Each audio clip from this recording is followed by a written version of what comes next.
अपने channel competition power में।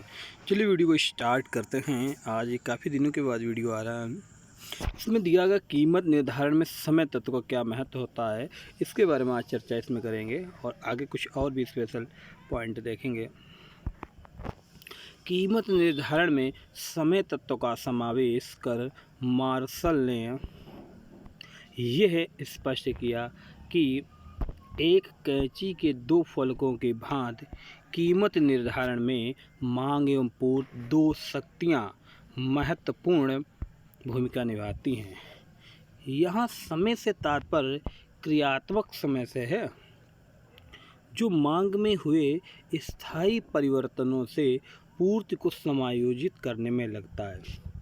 यानी क्या है इसका मतलब हुआ, कीमत निर्धारण करते समय में कीमत निर्धारण में समय तत्व का समावेश जो मार्शल ने किया है, और उन्होंने बताया कि एक कैंची के दो फलकों की भांति कीमत निर्धारण में मांग एवं जो पूर्ति जो बाजार की शक्तियां हैं ये महत्वपूर्ण भूमिका निभाती हैं।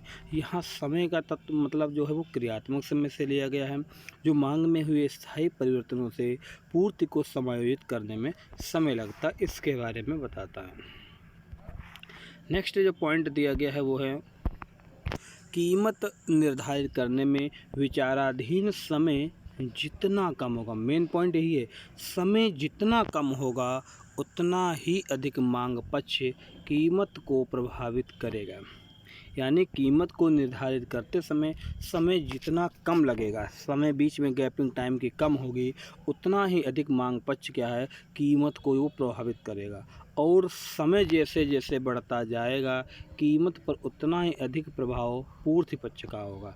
यानी जब अगर ज़्यादा समय दिया जा रहा है कीमत निर्धारण में तो पूर्ति पक्ष का वहाँ पर प्रभाव ज़्यादा होगा, और कम समय है तो वहाँ पर मांग पक्ष को प्रभावित ये करेगा। क्लियर है। नेक्स्ट देखते हैं पॉइंट जो दिया है अति अल्पकाल। अति अल्पकाल ये भी बाजार के बारे में है।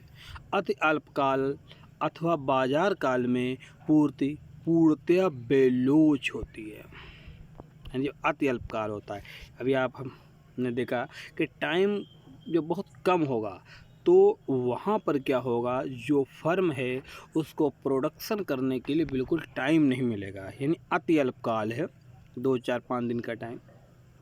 तो यहाँ पे जो पूर्ति होगी पूर्णतया बेलोच होती है। परिणाम स्वरूप वस्तु की कीमत मांग के दशाओं से नियंत्रित होती है। नाशवान और टिकाऊ वस्तुएं इस समयावधि से संबंध हो सकती, यानी ये भी नाशवान और टिकाऊ वस्तुएं भी इससे संबंधित हो सकती हैं। किसी भी चीज़ का जो प्रोडक्शन है, उत्पादन है, वो उसके लिए टाइम चाहिए होता है, और समय जब बहुत कम होगा यानी पूर्ति को पूरा नहीं किया जा सकता अल्प समय में, तो वो जो टाइम होता है वो अति अल्पकाल होता है। क्योंकि जब दीर्घकाल की बात की जाती है तो वहाँ पे चीज़ों को, क्योंकि बड़े पैमाने पर उत्पादन होता है, वहाँ पर हर चीज़ों को जो परिवर्तन है उनमें संभव होता है। नेक्स्ट है अल्पकाल में पूर्ति पूर्णतया बेलूच नहीं होती। अब इन्होंने क्या बताया, अति यानी जो अल्पकाल है उसमें पूर्ति जो होती है पूर्ण बेलूच नहीं होती है। एक सीमा तक पूर्ति को मांग के अनुरूप समायोजित किया जाता है। क्लियर। यानी अल्पकाल में पूर्ति पूर्णतया बेलूच नहीं होती है, एक सीमा तक पूर्ति को मांग के अनुरूप समायोजित किया जाता है। यानी जो प्रोडक्शन है उसको बढ़ाने का प्रयास किया जाता है, और एक लिमिट तक है बढ़ाने का पूरा प्रयास कर लिया जाता है, जिससे जो मांग है वहाँ पर पूर्ण बेलूच नहीं हो पाती है। लेकिन अब दीर्घकाल की बात करते हैं हम।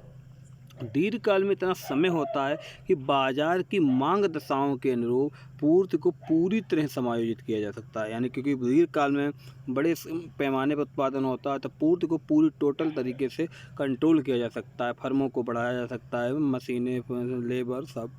दीर्घकाल में पूर्ति वक्र अत्यधिक लोचदार होता है। यानी दीर्घकाल में पूर्ति वक्र कैसा होता है, तो दीर्घकाल में पूर्ति वक्र लोचदार होता है।